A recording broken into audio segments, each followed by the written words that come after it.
क्या होता है सिविक्स, क्या होता है? जी देख के मत बताओ, वैसे ही बताना चाहिए।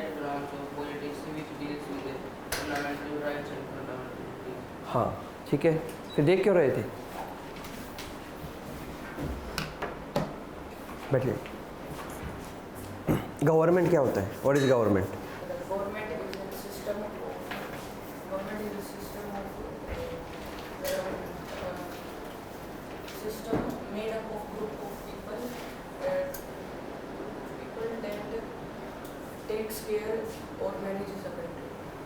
कंट्री और ए प्लेस, कंट्री पे उसको लिमिट मत करो। Government is a system where group of people will manage a particular place, an institution और ए कंट्री और ए कंपनी। ठीक है, रूल एंड रेगुलेशंस बना के किसी भी प्लेस को मैनेज करना इज गवर्नमेंट। ठीक है, बैठ जाइए। कितनी टाइप ऑफ डेमोक्रेसी? आगे रख लो, बैग को आगे रख लो। टाइप ऑफ डेमोक्रेसी 3 2 कौन कौन सी? इनडायरेक्ट का दूसरा नाम?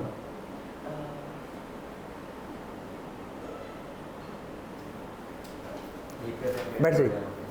Representative democracy. Why we call it representative democracy? In indirect, there is a group of people who elect representatives in the parliament and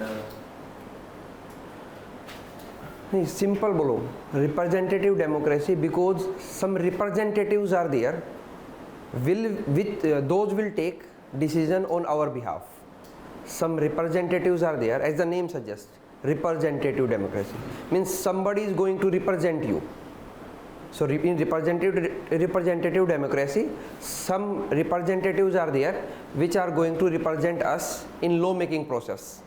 Fine, तो उसको हम बोल देंगे रिप्रेजेंटेटिव प्रोसेस डेमोक्रेसी। बैठ जाइए।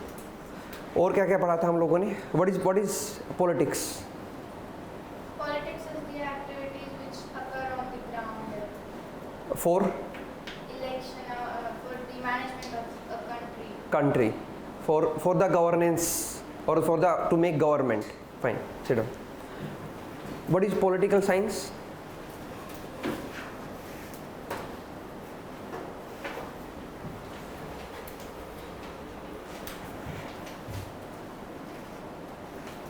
The science which study politics. Simple लिखा नहीं था आपने? हाँ, तो the science which study politics या और science of politics is called political science. बैठ जाइए। पार्लियामेंट,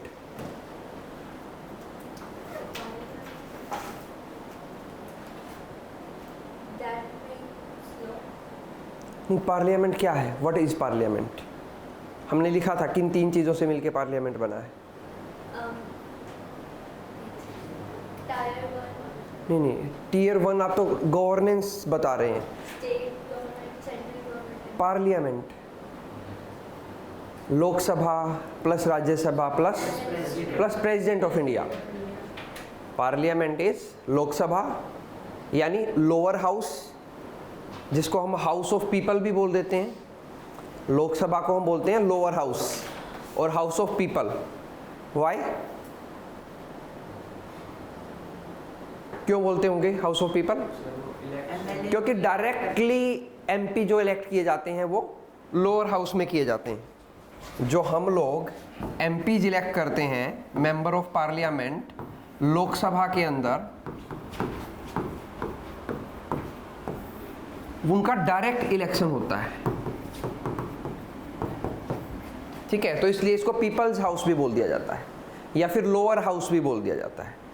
ठीक है, बैठिए। जो राज्यसभा है,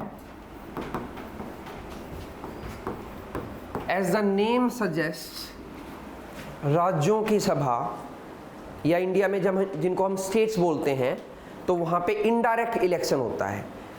राज्यसभा में इनडायरेक्ट इलेक्शन होता है, डायरेक्ट इलेक्शन नहीं होता। होते यहाँ पे भी एमपी हैं, मेंबर ऑफ पार्लियामेंट, लेकिन यहाँ पे इनडायरेक्ट इलेक्शन होता है। इनको कौन चुनते हैं इनडायरेक्ट इलेक्शन में?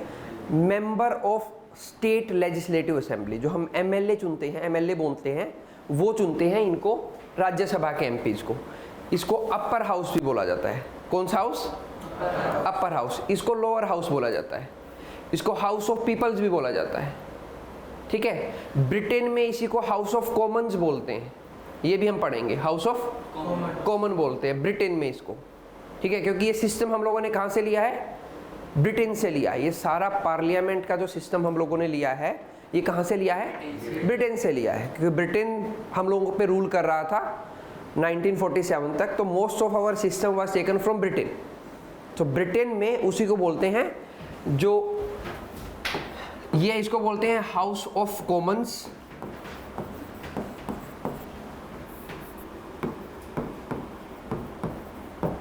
और इसको बोलते हैं हाउस ऑफ लॉर्ड्स। वो वहां की राज्यसभा होगी, कहाँ की राज्यसभा, ब्रिटेन की, ये हम पढ़ेंगे इसलिए मैं बता रहा हूं आप लोगों को। तो वहां पे उसको बोलते हैं हाउस ऑफ लॉर्ड्स, यहाँ पे बोलते हैं राज्यसभा, वहां पे बोलते हैं हाउस ऑफ कॉमन्स, यहाँ पे बोलते हैं लोकसभा, और लोकसभा को हाउस ऑफ पीपल भी बोलते हैं, क्योंकि लोग डायरेक्ट इलेक्ट करते हैं, हम लोग डायरेक्ट इलेक्ट करते हैं एमपी को। ठीक है, उसका एक क्राइटेरिया है जो कॉन्स्टिट्यूएंट असेंबली ने तय किया था कि लगभग 10 लाख लोगों पे एक पर्सन को चुना जाता है। कितने लोगों पे, 10 लाख लोगों पे एक एमपी को इलेक्ट किया जाता है।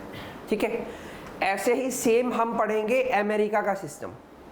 अमेरिका में इसको बोलते हैं सेनेट। ठीक है, और इसको बोलते हैं कांग्रेस। हमारे यहाँ एक कांग्रेस पार्टी है, लेकिन अमेरिका में वो लोअर हाउस को कांग्रेस बोलते हैं और अपर हाउस को सेनेट बोलते हैं। एक बार दोबारा से देखते हैं कंसेप्ट, ये चीज़ आप पढ़ोगे। हमारा राज्यसभा अपर हाउस, ब्रिटेन में इसको बोलेंगे, क्या बोलेंगे, house of lord, house of lords, और अमेरिका में क्या बोलेंगे, सेनेट, SENAT, सेनेट। ठीक है, हमारे यहाँ पे लोकसभा, लोकसभा मतलब लोअर हाउस, और हाउस ऑफ पीपल भी बोल सकते हैं इसको, हाउस ऑफ पीपल, इसी को बोलेंगे हाउस ऑफ कॉमन्स। का मतलब क्या होगा, जो आम लोग हैं, वो मतलब है हाउस ऑफ कॉमन्स। ठीक है, और अमेरिका में क्या बोलेंगे, कांग्रेस बोलेंगे इसे। ठीक है, तो ये 3 सिस्टम हम पढ़ेंगे। अमेरिका को इसलिए पढ़ते हैं क्योंकि वो मोस्ट डेवलप्ड कंट्री है, तो हमेशा उसके साथ कंपेयर करके पढ़ेंगे हर एक सिस्टम को, जो हमारे यहाँ चल रहा है और अमेरिका में चल रहा है। ब्रिटेन के साथ इसलिए कंपेयर करेंगे कि वो सिस्टम हम लोगों ने ब्रिटेन से लिया है। जो हम लोगों का सिस्टम है गवर्नेंस का, जिसको हम पार्लियामेंट्री सिस्टम बोलते हैं। ठीक है, जो पार्लियामेंट्री सिस्टम क्या होता है वो भी हम पढ़ेंगे। तो पार्लियामेंट्री सिस्टम जो है वो हम लोगों ने ब्रिटेन से लिया है, बोरो किया है हमारे कॉन्स्टिट्यूशन में, because majority of the part in our constitution is borrowed from Britain और फ्रॉम सम अदर कंट्रीज। लेकिन उसमें मेजोरिटी जो बोरो किया है हम लोगों ने, जो बेसिक ढांचा हमारे कॉन्स्टिट्यूशन का बोरो किया है, वो हम लोगों ने ब्रिटेन से बोरो किया है। उसमें अलग अलग चीज़ों को फिर फिल किया है। ठीक है, मतलब एक तरह से जो घर का दीवारें खड़ी की हैं, जो ढांचा बनाया है, वो ब्रिटेन से देख के बनाया है। उसमें अंदर की डिजाइनिंग जो की है वो अलग अलग जगह से की है, आप उसको ऐसे समझो। ठीक है, तो ये 3 सिस्टम हम लोग पढ़ेंगे। Rajya Sabha upper house, upper house इसलिए क्योंकि वहाँ पे इनडायरेक्ट इलेक्शन होता है, होते वहाँ पे MP हैं, member of parliament. Lok Sabha lower house या house of peoples, house of peoples कोई पूछ ले क्यों बोलते हैं लोकसभा को, क्योंकि वहाँ पे डायरेक्ट इलेक्शन होता है। ठीक है, कितने लोगों पे एक पर्सन को चुना जाता है, 10 लाख पे, 10 लाख पे एक पर्सन को चुना जाता है। ठीक है, क्या ये फिक्स है कि 10 लाख पे 10 लाख लोगों पे एक को चुना जाएगा? ये एक बार फिक्स किया गया था। ठीक है, लेकिन हमेशा के लिए फिक्स नहीं है, इसमें पार्लियामेंट चेंज कर सकता है, इसमें पार्लियामेंट चेंज कर सकता है। अगर आप फिलहाल का सिचुएशन देखोगे तो एग्जैक्टली 10 लाख पे से एक को नहीं चुना जाता। ये इंडिपेंडेंस के टाइम पे तय हुआ था, उसके बाद हम लोगों ने पॉपुलेशन में बहुत ज़्यादा ग्रोथ कर लिया है। ठीक है, लेकिन आज भी हमारे पास लोकसभा की सीटें वही 545 ही हैं। ठीक है, तो न्यू पार्लियामेंट जो हमारी बनी है ठीक है, वो इसलिए बनाई गई है कि नंबर ऑफ एमपीज को बढ़ाया जाए, कि 10 लाख से ज़्यादा लोगों पे एक पर्सन को चुना जा रहा है। ठीक है, तो इसको हम बोलते हैं इम्प्रॉपर रिप्रेजेंटेशन। प्रॉपर रिप्रेजेंटेशन नहीं है, बहुत बड़ी पॉपुलेशन के लिए एक ही पर्सन है जो उनके कंसर्न उठाएगा। ठीक है,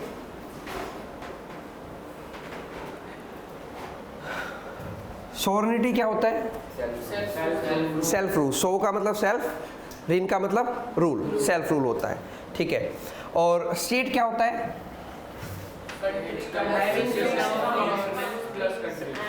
फिक्स बाउंड्री और पॉपुलेशन होना चाहिए, there must be some people living there, और एक गवर्नेंस का सिस्टम होना चाहिए। और भी क्या था कुछ? इंटरनेशनली रिकॉग्नाइज होना चाहिए वो प्लेस, तो उसको हम स्टेट बोल देंगे। नेशन क्या होता है?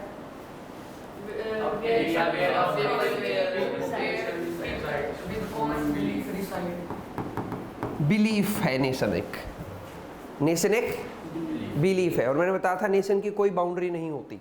बहुत सारे लोगों का अगर एक बिलीफ है तो हम उनको एक नेशन बोल देंगे। सो एक बिलीफ सिस्टम के बेस से बोलते हैं। और कंट्री वो होगी जो लैंडमास जिसके फिक्स बाउंड्री होती है, उसको हम कंट्री बोलेंगे। ठीक है,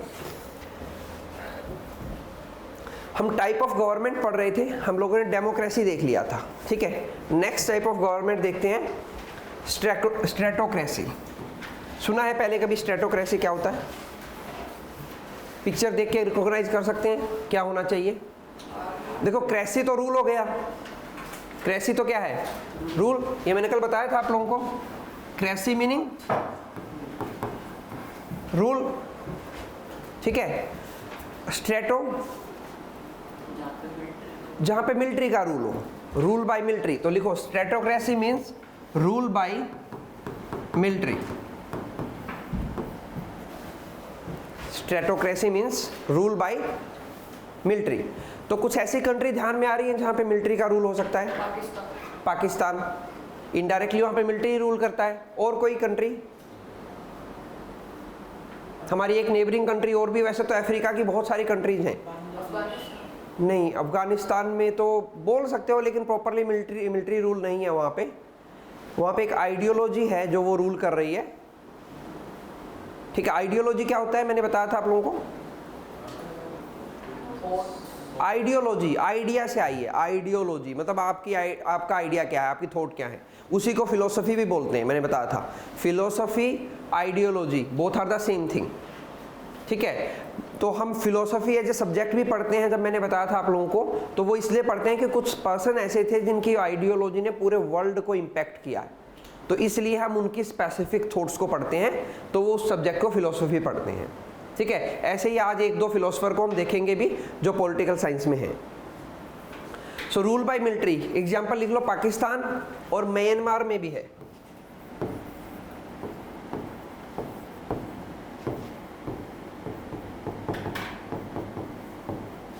rule by military is stratocracy. Pakistan की कैपिटल क्या है? नहीं, Islamabad. Very good.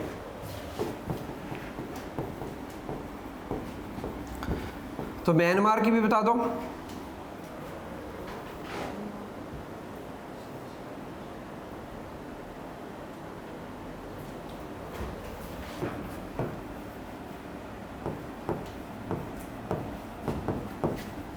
नेपिड्यू, NAYPYIDAW is the capital of Myanmar. ठीक है, ध्यान रखनी है, यहाँ पे दोनों जगह पे मिलिट्री रूल है। हम जब न्यूज़पेपर पढ़ेंगे तो बहुत बार आप एक वर्ड पढ़ोगे, देयर मिलिट्री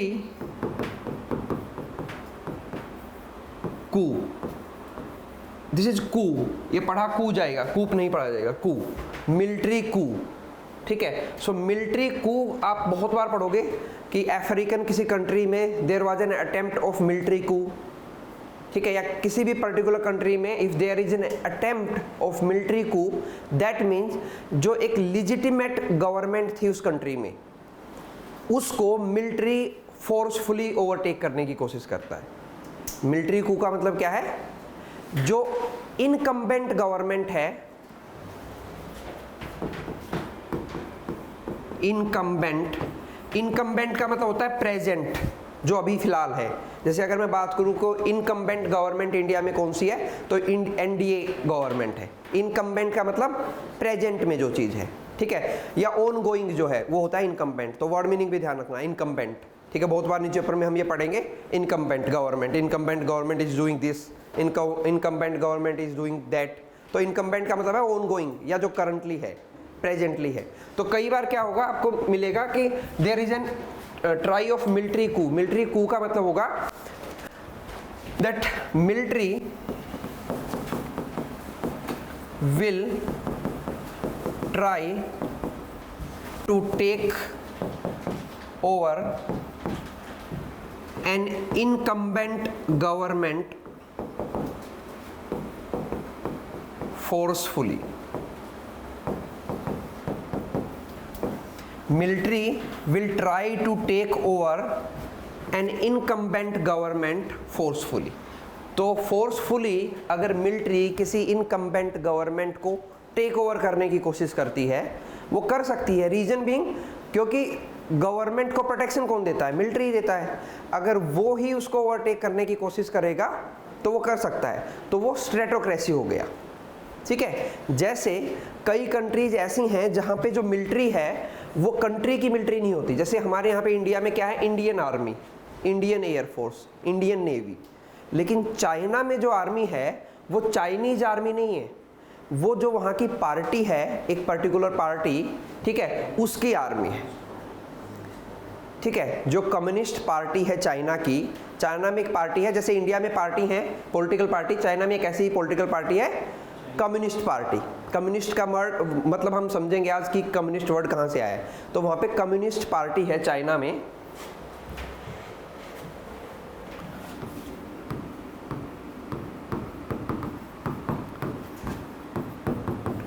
तो जो आर्मी है वो इस पार्टी की आर्मी है, चाइना कंट्री की आर्मी नहीं है।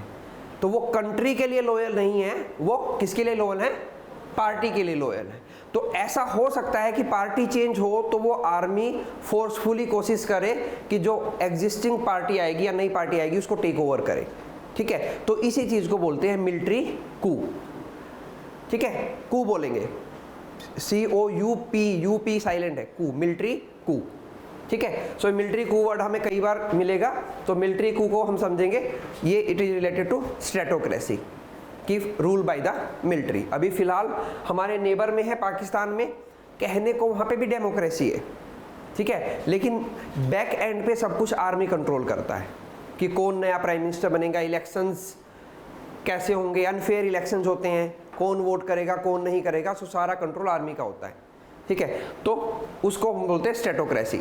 ऐसा ही म्यांमार में भी है। म्यांमार में कुछ टाइम पहले तक डेमोक्रेटिक गवर्नमेंट थी, लोगों द्वारा चुनी गई, लेकिन लगभग 2018 में वहाँ पे मिलिट्री कू हो गया। मतलब जो मिलिट्री थे में के जो मेन पर्सन थे वो अब सत्ता पे काबिज हैं, वो हेड बन गए हैं कंट्री के फोर्सफुली, ठीक है। तो ये मिलिट्री कू वर्ड आप याद रखना, फाइन। स्ट्रेटोक्रेसी हो गया। नेक्स्ट है मोनार्की।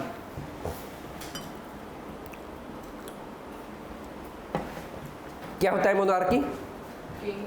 रूल बाय किंग और क्वीन, जरूरी नहीं है किंग और क्वीन का भी हो सकता है। रूल बाय किंग और क्वीन इज मोनार्की, ठीक है। तो मोनार्कियल सिस्टम पहले एग्जिस्ट करते थे, अभी रेयरली किसी कंट्री में मोनार्कियल सिस्टम है। अगर है भी तो वो कॉन्स्टिट्यूशनल मोनार्की है। कौन सी मोनार्की है? Constitutional monarchy. कॉन्स्टिट्यूशनल मोनार्की क्या होता है? जैसे अगर हम बात करें ब्रिटेन में, अगर ब्रिटेन पूछोगे तो ब्रिटेन में कॉन्स्टिट्यूशनल मोनार्की है, ठीक है। इंडिया की बात करेंगे तो इंडिया रिपब्लिक है। इंडिया ओके, रिपब्लिक का मतलब क्या होता है? हाँ, आज वो तो इंडिपेंडेंस होती है। रिपब्लिक बताओ, कौन बताएगा? रिपब्लिक डे सेलिब्रेट करते हैं हम, कब करते हैं? 26 जन क्यों करते हैं? देश का संविधान लागू हुआ था, ठीक बात है, लिखा नहीं गया था, लिखा गया था 26 नवंबर तक। 26 नवंबर 1949 को हमारा कॉन्स्टिट्यूशन कंप्लीट हो गया था, ठीक है। लेकिन उसको लागू किया गया था, इनेक्ट, लागू करना मतलब था इनेक्ट किया गया था 26 जनवरी से। उस दिन को हम सेलिब्रेट करते हैं as a republic day. Republic का मतलब क्या होता है?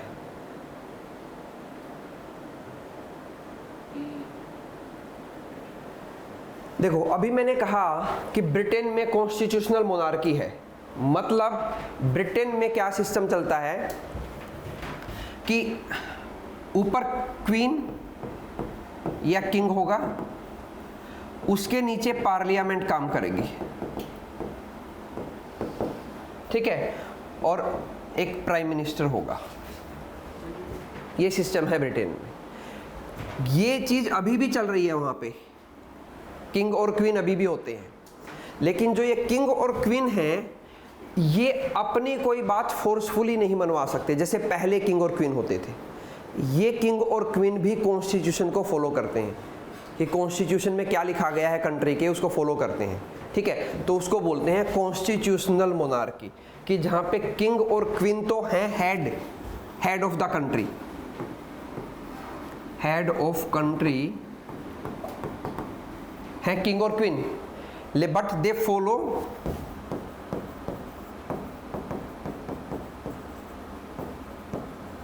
कॉन्स्टिट्यूशन। वो अपनी बात फोर्सफुली नहीं मनवाते, वो किसको फॉलो करते हैं? कॉन्स्टिट्यूशन को फॉलो करते हैं। इस चीज को बोलते हैं कॉन्स्टिट्यूशनल मोनार्की, ठीक है। अब इंडिया में तो ऐसा नहीं है, ठीक है। हमने कल पढ़ा था हेड ऑफ द गवर्नमेंट कौन होता है? Prime minister. और head of the country? President. तो हेड ऑफ द कंट्री जो प्रेसिडेंट है इंडिया में, ठीक है, कौन है प्रेसिडेंट अभी? द्रौपदी मुर्मू, ठीक है। उनके बारे में खास बात क्या है? फर्स्ट ट्राइबल प्रेसिडेंट है, ट्राइबल मेंबर से आए हैं, ठीक है। ट्राइबल्स वो होते हैं जो लोग ट्रेडिशनली रह रहे हैं, जिन्होंने मॉडर्नाइजेशन को नहीं अपनाया अभी तक। क्या होते हैं ट्राइबल? जो ट्रेडिशनली रूल्स रेगुलेशंस को फॉलो करके रहते हैं, ठीक है। मॉडर्नाइजेशन को उन्होंने नहीं अपनाया है, ठीक है। मॉडर्नाइजेशन क्या होता है ये हम डिटेल में पढ़ेंगे, ठीक है। ये एक रिलेटिव फिनोमिना है जो टाइम के साथ चेंज होता है, ठीक है। आप कल जितने मॉडर्न थे आज उससे ज़्यादा हो, कल उससे ज़्यादा होगे, तो ऐसी चीज़ को बोलते हैं रिलेटिव, जो टाइम के साथ चेंज होगी, ठीक है। तो ट्राइबल्स वो ग्रुप्स हैं इंडिया में जो ओल्ड ट्रेडिशंस को फॉलो करके आज के टाइम पे रहते हैं। तो सी इज़ द फर्स्ट ट्राइबल पहली ट्राइबल ग्रुप से आई हुई प्रेसिडेंट है, ठीक है। फर्स्ट फीमेल प्रेसिडेंट नहीं है। फर्स्ट फीमेल प्रेसिडेंट कौन थी?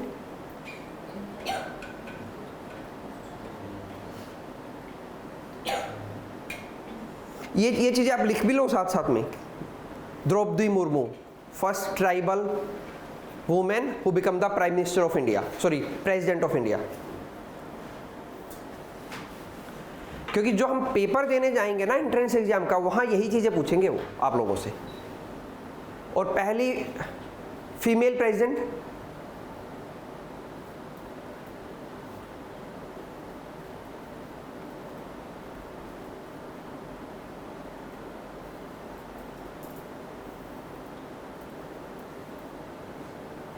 Mrs Pratibha Patil,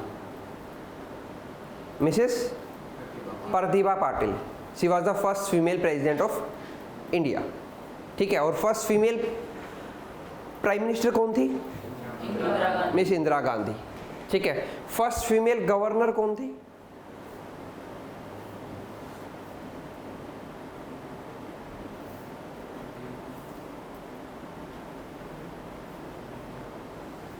Mrs Sarojini Naidu. सरोजनी नायडू जो थी वो फर्स्ट फीमेल गवर्नर बनी थी इंडिया में इंडिपेंडेंस के बाद किसी भी स्टेट की, ठीक है। और फर्स्ट फीमेल सीएम कौन थी किसी भी इंडियन स्टेट की?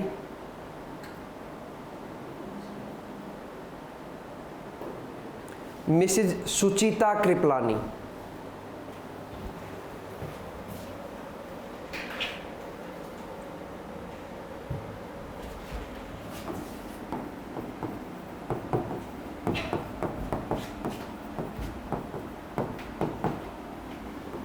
She was the first female CM of any Indian state. Uttar Pradesh की सीएम बनी थी इंडिपेंडेंस के बाद। ठीक है, ओके, चलो, तो ये चीज़ ध्यान रखो। तो अभी कॉन्स्टिट्यूशनल मोनार्की समझ में आ गई। बात अटकी हुई थी किस पे? रिपब्लिक पे, जो कि आप लोग कितने टाइम से पढ़ते आ रहे हो। Republic, India is a republic country, India is a republic country. लिखो रिपब्लिक का meaning. Where the head of the country, republic is a system where the head of the country, republic is a system where head of the country is the elected one, is the elected one, चुना हुआ हो, उसको बोलते हैं Republic country. ठीक है, अब समझ में आ गया इंडिया को रिपब्लिक क्यों बोल रहे हैं? क्यों? क्योंकि हमारा हेड ऑफ द कंट्री कौन है? प्रेसिडेंट। और प्रेसिडेंट कैसे चुना गया है? लोगों के द्वारा चुना गया है। ठीक है, हालांकि प्रेसिडेंट का इलेक्शन डायरेक्ट नहीं होता, इनडायरेक्ट होता है, वो हम पढ़ेंगे। ठीक है, तो प्रेसिडेंट का इलेक्शन इनडायरेक्ट होता है, लेकिन फिर भी उसको चुना गया, इलेक्ट किया गया है। वो नॉमिनेटेड नहीं है, जैसे ब्रिटेन में है कि राजा फिर उसकी वाइफ, वो दोनों नहीं तो उनका बेटा या बेटी। तो ये हो गया नॉमिनेटेड सिस्टम, कि आपने नॉमिनेट कर दिया कि मेरे बाद ये किंग या क्वीन बनेगा। ब्रिटेन में वो सिस्टम अभी भी चल रहा है। ठीक है, तो वो होता है कॉन्स्टिट्यूशनल मोनार्की। एक सिस्टम, देखो तीन चीज़ें हमने पढ़ी, मोनार्की, रूल ऑफ किंग और क्वीन, कि डायरेक्ट किंग और क्वीन की चलेगी, कोई कॉन्स्टिट्यूशन नहीं है, और कॉन्स्टिट्यूशन है भी तो वो उस कॉन्स्टिट्यूशन से बड़े हैं। कौन बड़ा है? किंग और क्वीन। कॉन्स्टिट्यूशनल मोनार्की, किंग और क्वीन तो होंगे लेकिन वो कॉन्स्टिट्यूशन से बड़े नहीं है, मतलब वो वही बात फॉलो करेंगे जो कॉन्स्टिट्यूशन में लिखी हुई है। ठीक है, और तीसरा सिस्टम हमने पढ़ा republic system, a system where the head of the country will be elected one. Clear? ठीक है, नेक्स्ट चलते हैं टोटलिटेरियन। टोटलिटेरियन गवर्नमेंट किसको बोलेंगे? इस पर्सन को समझते हैं कौन है ये? Adolf Hitler.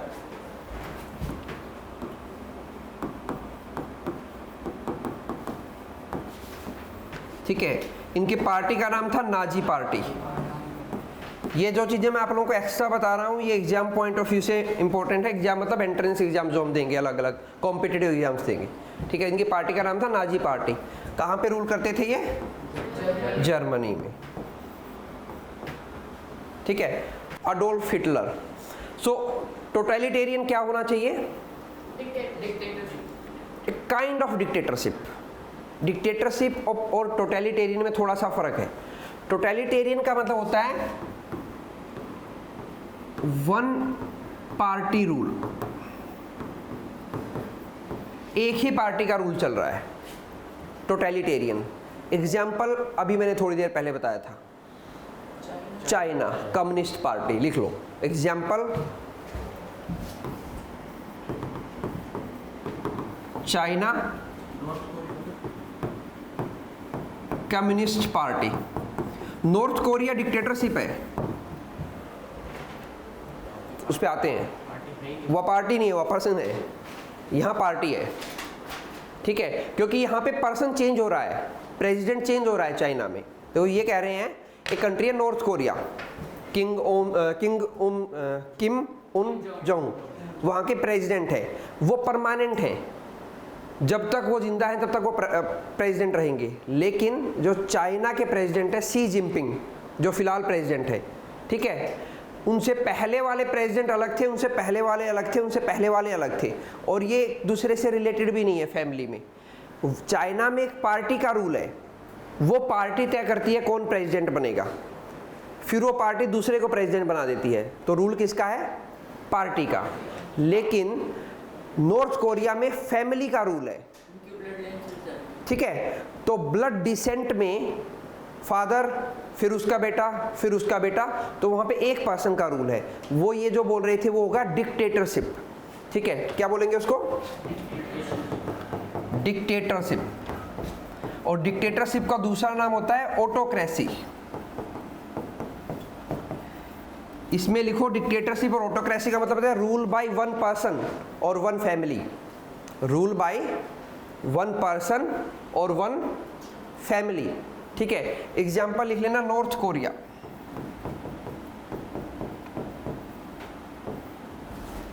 Example north Korea, dictatorship और ऑटोक्रेसी।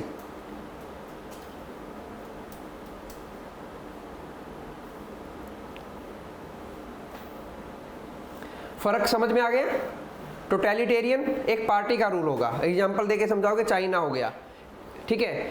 एग्जाम्पल देके हम रसिया को भी समझा सकते हैं, रसिया में भी एक पार्टी का रूल है, ठीक है। ऐसा नहीं है कि जो अभी व्लादिमीर पुतिन प्रेसिडेंट है उनके पहले उनके फादर प्रेसिडेंट नहीं थे, कोई और प्रेसिडेंट था, तो वहाँ पे भी एक पार्टी का रूल। हाँ, अब वो डिक्टेटर बन गए हैं, ठीक है, लेकिन उस चीज़ को हम तब मानेंगे जब आगे उनकी फैमिली में से ही कोई कंटिन्यू करे। डिक्टेटर है वो, अभी डिक्टेटरशिप है वहाँ पे, अभी वो उनका ही रूल है, ठीक है। डिक्टेटरशिप का मतलब क्या होता है? जब एक पर्सन का रूल हो, वो किंग या क्वीन नहीं था लेकिन फिर भी उसने अपना रूल एस्टेब्लिश कर दिया और उसी का कॉन्स्टिट्यूशन उसके द्वारा बनाया हुआ है, ठीक है। जब एक पार्टी कॉन्स्टिट्यूशन बना के चल रही है तो वो टोटलिटेरियन है, ठीक है।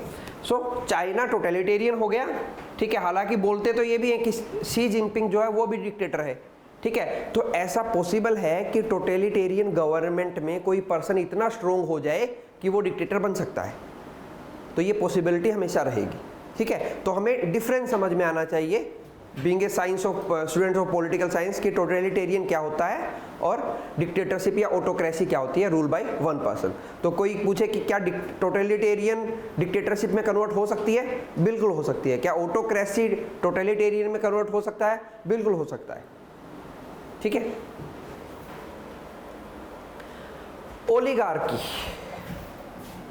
ओलिगार्की का मतलब होता है रूल बाय फ्यू,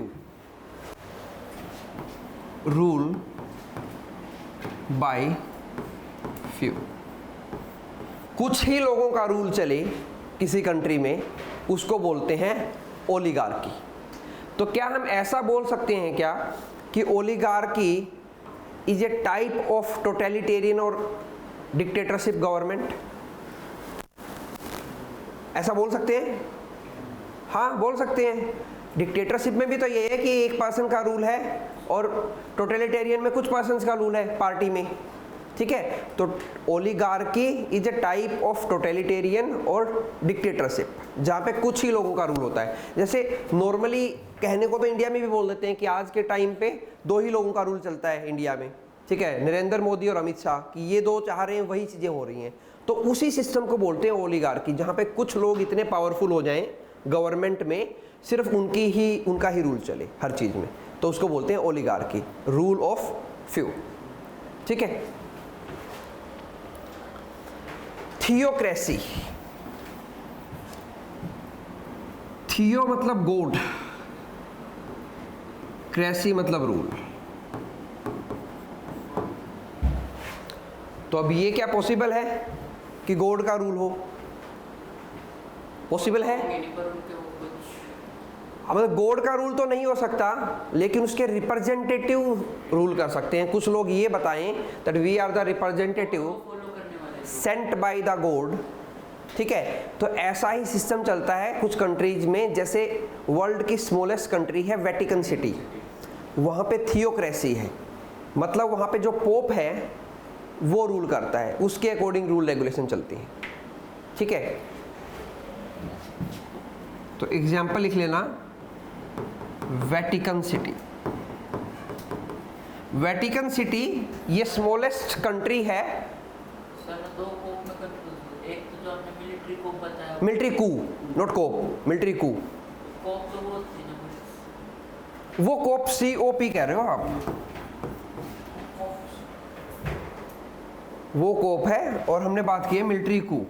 तो इसमें जो इसमें कौन सा कोप? किसमें? रूल बाय द गॉड हो गया ना ये तो, इसमें तो मैंने कोप या कू बोला ही नहीं। This is a rule by God, इसको डेफिनेशन में लिखेंगे rule by the God is theocracy. लेकिन गॉड तो रूल कर नहीं सकता। कोप नहीं कह रहा था मैं, पोप कह रहा था, पोप, POP, पोप। इनको पोप बोलते हैं, पादरी जो होते हैं, ठीक है।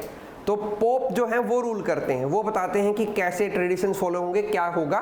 तो वेटिकन सिटी, वेटिकन सिटी है कहाँ पे? यूरोप में है, ये यूरोपियन कंट्री है और इटली कंट्री के अंदर ही लाई करती है। ठीक है, अगर ये भी पूछ लिया जाए कि किस कंट्री में है ये, तो इटली में ही अनदर कंट्री है ये, मतलब इटली इसको सराउंडिंग करती है चारों तरफ से। ठीक है, तो इटली में है ये, और कहाँ पे है? यूरोप में है, यूरोप कॉन्टिनेंट में है। इटली की कैपिटल क्या है? Rome, ROME, Rome is the capital of Italy. ठीक है, तो यहां से रिलेटेड कुछ और वर्ड्स भी देखेंगे हम। थियोक्रेसी है तो एक वर्ड होता है थीस्ट, सुना है? थीस्ट,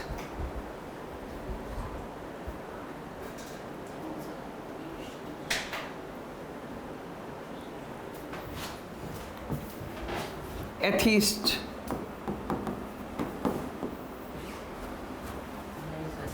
आस्तिक, नास्तिक। तो लिखो theist, people who believe in the existence of God. Theist क्या होता है? People who believe in the existence of God, जो भगवान एग्जिस्ट करता है इस बात को मानते हैं, उनको बोलते हैं थीस्ट। ठीक है, और फिर एथिस्ट क्या हो गए? People who do not believe in the existence of God, कि भगवान नाम की कोई चीज एग्जिस्ट नहीं करती, उन लोगों का ये मानना है। ठीक है, एक तीसरे टाइप के भी होते हैं,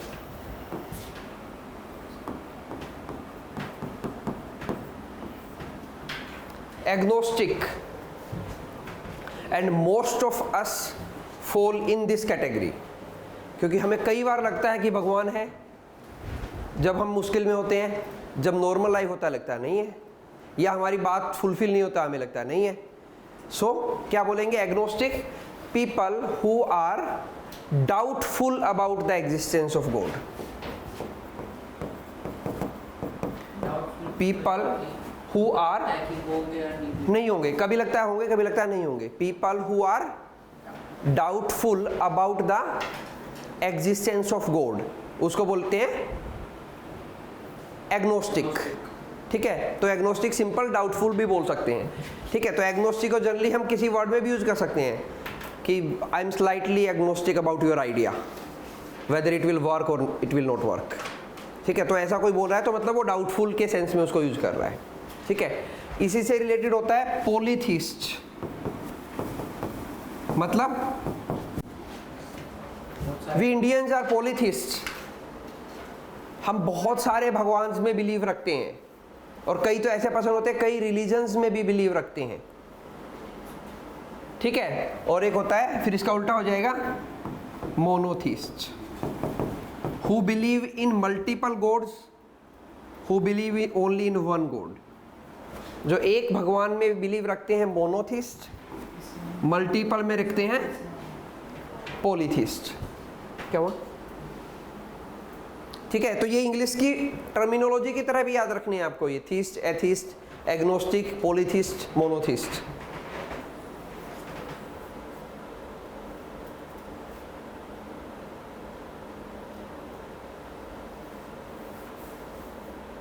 चलिए नेक्स्ट,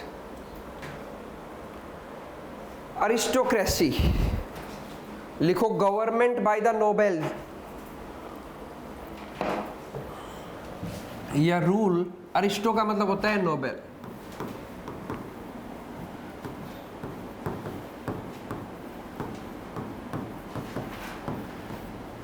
नोबेल बोल लो या जो रॉयल लोग होते हैं, जो किंग और क्वीन तो नहीं है लेकिन उनसे जस्ट नीचे हैं, कुछ नोबल पर्सन हैं जो रॉयल पर्सन है, अगर उनका रूल है तो उसको बोलते हैं अरिस्टोक्रेसी। ठीक है, इसको ऐसे भी समझ सकते हो, highest class in a certain society, किसी भी सोसाइटी की रिच क्लास जो होती है उसको बोलते हैं नोबेल क्लास। तो नोबेल के ब्रैकेट में रिच भी लिख सकते हो, आज के टाइम पे अगर उसको समझें, या पहले के टाइम के अकॉर्डिंग भी जो रिच क्लास होती है उसको बोलते हैं। Typically comprising of people of Nobel birth holding hereditary, hereditary का मतलब होता है बाय बर्थ, जिनके पास बाय बर्थ कोई टाइटल हो या कोई ऑफिस हो, कि बाय बर्थ होने की वजह से उनके पास कोई टाइटल या ऑफिस मिल जाए। जैसे कई बार राहुल गांधी के बारे में बोला जाता है कि वो हेरिडिटरी बाय बर्थ उसको इतनी पब्लिसिटी मिल रही है, ठीक है, कि वो एक रिच फैमिली से या एक पॉलिटिकल फैमिली से बिलोंग करता है, ठीक है, तो उस चीज़ को बोलते हैं नोबेल। जो रिच पर्सन होते हैं अगर उनका रूल है तो होता है नोबेल, ठीक है, मतलब बोल सकते हो उसके केस में, ठीक है, लेकिन उसको उनके लिए हम मोर अप्रोप्रिएटली वर्ड यूज करेंगे। जो मोर अप्रोप्रिएट वर्ड होगा वो होगा कैपिटलिस्ट क्लास। उसको पढ़ेंगे आगे में कैपिटलिस्ट क्लास क्या होती है, क्योंकि वो बाय बर्थ नहीं थे, वो उन्होंने तो उस चीज़ को बनाया है। हाँ, उनके लिए बोल सकते हो आप कि उनके पास वो लेगेसी है, वो उनके पास हेरिडिटरी है वो रिचनेस। डन। ऐसी ही एक चीज के लिए आप लोग भी प्रिपेयर करोगे, ब्यूरोक्रेसी। सुना है ब्यूरोक्रेसी क्या होता है? सुना है ये वर्ड?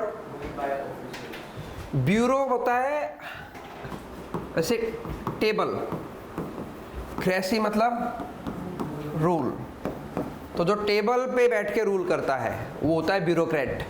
मतलब जो ये IAS IPS ऑफिसर हैं तो टेबल पे बैठ के रूल करते हैं, ठीक है, तो होता है rule by the officer. Officers लिख सकते हो या ऑफिशियल्स लिख सकते हो, या रूल ऑन द टेबल। इसका एग्जैक्ट मीनिंग है रूल बाय द टेबल। लेकिन टेबल तो रूल कर नहीं सकती, जैसे थियोक्रेसी हमने पढ़ा था, तो गॉड तो रूल कर नहीं सकता, ठीक है, तो रूल कौन करेगा? गॉड के बिहाफ पे कोई करेगा, तो उस टेबल पे बैठने वाला रूल करेगा, तो उनको बोलते हैं ब्यूरोक्रेट। तो हाँ, ऑब्वियस ही बात है, अगर गवर्नमेंट है कहीं पे तो गवर्नमेंट के अंडर में, और गवर्नमेंट नहीं है तो उनका खुद का ब्यूरोक्रेटिक सिस्टम होगा। ब्यूरोक्रेटिक सिस्टम हर एक जगह पे होता है, डेमोक्रेटिक कंट्री में भी होगा, नॉन डेमोक्रेटिक कंट्री में भी होगा। ब्यूरोक्रेसी के बिना ऑर्गेनाइजेशन रन ही नहीं हो सकती, ठीक है। सो ब्यूरोक्रेसी हो गया rule by the officials.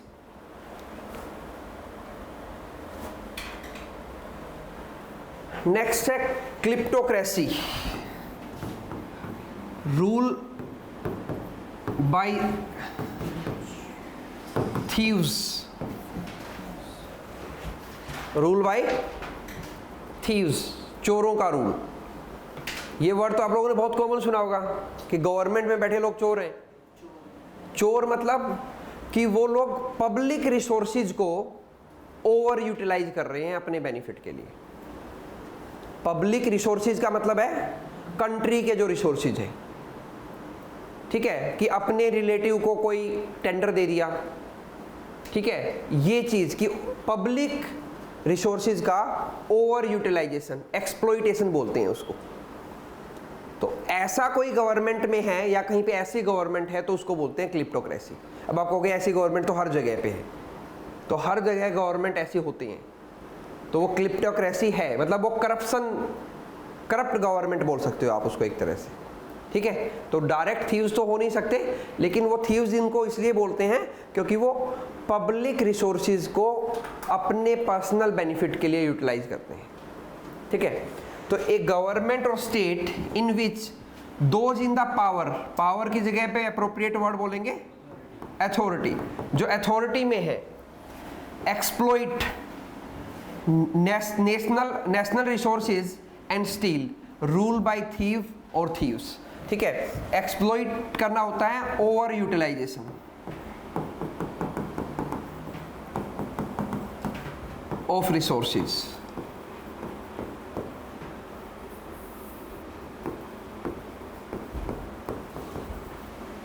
Over utilization का मतलब ये है कि जितना नीड है उससे ज्यादा यूटिलाइज कर रहे हैं टू मेक मनी, ठीक है, तो होता है एक्सप्लॉइट करना किसी चीज को, ओवर यूटिलाइजेशन, ठीक है। तो ऐसा सिस्टम अगर कहीं है तो उसको हम बोल सकते हैं क्लिप्टोक्रेसी। तो ये ऐसा कुछ नहीं है कि एक टाइप की क्रेसी ही एक जगह पे होगी। तो डेमोक्रेसी जहां होगी वहां क्लिप्टोक्रेसी भी हो सकती है, वहां अरिस्टोक्रेसी भी हो सकती है, वहां पे ओलिगार्की भी हो सकता है, ठीक है। ओलिगार्की मतलब रूल बाय फ्यू, हो सकता है डेमोक्रेसी में ऐसा, ठीक है। Aristocracy rule by the nobles, तो हो सकता है गवर्नमेंट में टॉप में कुछ बैठे हुए ऐसे जो रूल कर रहे हो, ठीक है। तो ये सिस्टम मल्टीपल हो सकते हैं, एक जगह पे मल्टीपल सिस्टम हो सकते हैं, क्लियर है। चलो एक बार रिवाइज करो इन सबको, फिर नेक्स्ट टर्म्स पढ़ेंगे हम, जो अभी तक पढ़ा है उसको रिवाइज करो एक बार, फिर हम नेक्स्ट कंसेप्ट देखेंगे। Socialism versus communism versus capitalism. आज वाला उत्तर अभी जो लिखवा है, एक क्राइसिस देखो एक बार, कोई डाउट है किसी को कहीं पे पूछो।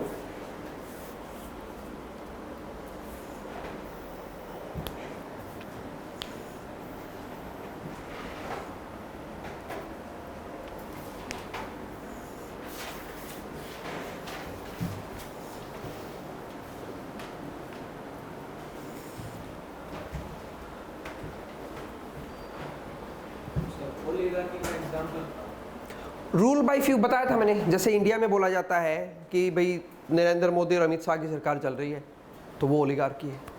तो कहीं पे भी बोल सकते हो, इस किसी भी कंट्री में इसको, जहाँ पे लगे कि कुछ ही लोगों की गवर्नमेंट चल रही है, वो ओलिगार्की सिस्टम है। मतलब एज सच आप पूछोगे कि कोई गवर्नमेंट ओलिगार्किक है क्या, नहीं, ऐसा कोई सिस्टम नहीं है रियलिटी में। रियलिटी में तो या तो डेमोक्रेसी होगी या फिर डिक्टेटरशिप होगी या टोटलिटेरियन होगा, दो ही चीज़ें हो सकती हैं, दो ही सिस्टम रन हो सकते हैं। लेकिन इन सिस्टम्स में कुछ और सिस्टम विद इन दो सिस्टम हो सकते हैं, वो ये सिस्टम हम डिस्कस कर रहे हैं कि टोटलिटेरियन के अंदर जैसे ऑटोक्रेसी हो सकती है, वहीं पे ओलिगार्की हो सकती है। हो सकता है कि डिक्टेटरशिप ना हो, ओलिगार्की हो, एक पर्सन दिख रहा हो हमें लेकिन 2-3 का रूल हो, ठीक है, 2-3 उसके मेन उसके साथ हों, 2-3 और जिनका रूल हो, तो वो ओलिगार्की होगी। या उसके साथ कुछ नोबेल पर्सन है, एक पर्सन रूल कर रहा है किसी कंट्री में, और आज के टाइम में तो ये पॉसिबल भी है कि कोई पर्सन है वो रूल कर रहा है और with the help of rich person वो रूल कर रहा है, तो अरिस्टोक्रेसी हो गया। ये तो बहुत कॉमन है, इसको तो इंडिया में भी हम देख सकते हैं। जो मैं बात कर रहा था कि कैपिटलिस्ट क्लास की हेल्प से रूल करना, वो भी हम समझेंगे, तो उसको भी अरिस्टोक्रेसी हम बोल सकते हैं, ठीक है। उसको हम ओलिगार्की भी बोल सकते हैं। जो बोलते हैं कि इंडिया में तो अडानी और अंबानी का रूल है, ठीक है, तो that is oligarchy, that is also aristocracy, ठीक है, दैट इज ऑल्सो कैपिटलिज्म। तो ये चीज़ें जैसे आप वर्ड के मीनिंग समझोगे तो उनको एक चीज़ पे इंप्लीमेंट करो मत करो, वो मल्टीपल जगह इंप्लीमेंट हो सकते हैं।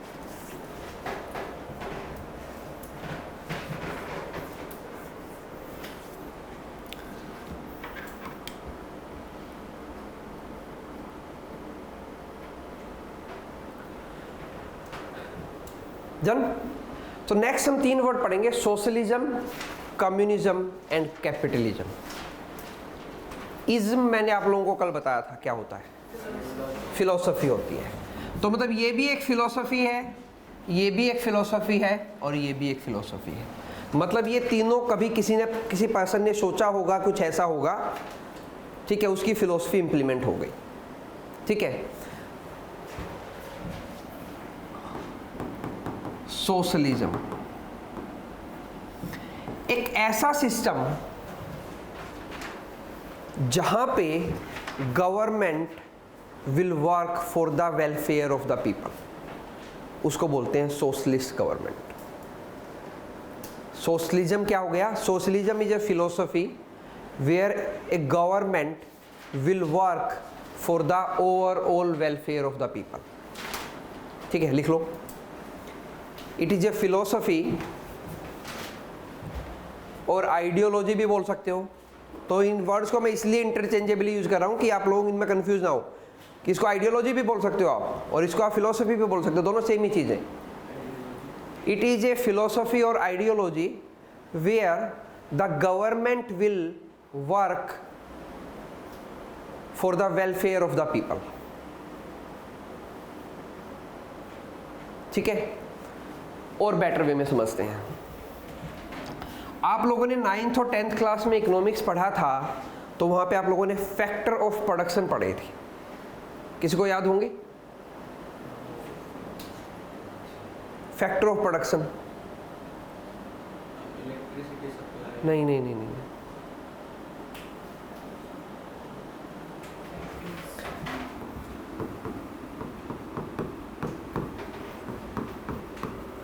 फैक्टर ऑफ प्रोडक्शन बोलते हैं उस चीज को जो प्रोड्यूस करने के लिए बेसिक रिक्वायरमेंट है। कुछ भी प्रोड्यूस करना है आपको, you want to produce anything, very good, land one, anything you want to produce, तो आपको कुछ फैक्टर्स चाहिए, कुछ चीज़ें चाहिए।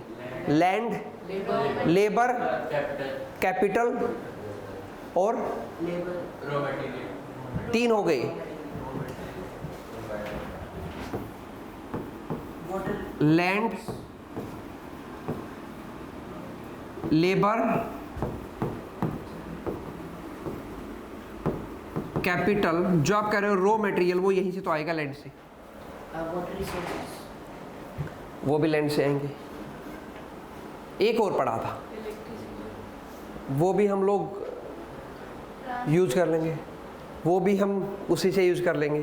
ट्रांसपोर्टेशन तो हम लोगों को एक सर्विस है, ट्रांसपोर्टेशन तो कोई गुड है नहीं, ट्रांसपोर्टेशन जो सर्विस, दो चीज़ें होती हैं, गुड्स एंड सर्विस। गुड्स मतलब टेंजेबल है जो चीज़, फिजिकल, जो हमने कल बात की थी, वर्ल्ड, जो चीज़ों को आप फील कर सकते हो, वो गुड्स हैं, ठीक है। इलेक्ट्रिसिटी एक सर्विस है, you can not feel it, ठीक है। पार्किंग स्पेस एक सर्विस है, आप उसको फील नहीं कर सकते पार्किंग स्पेस को।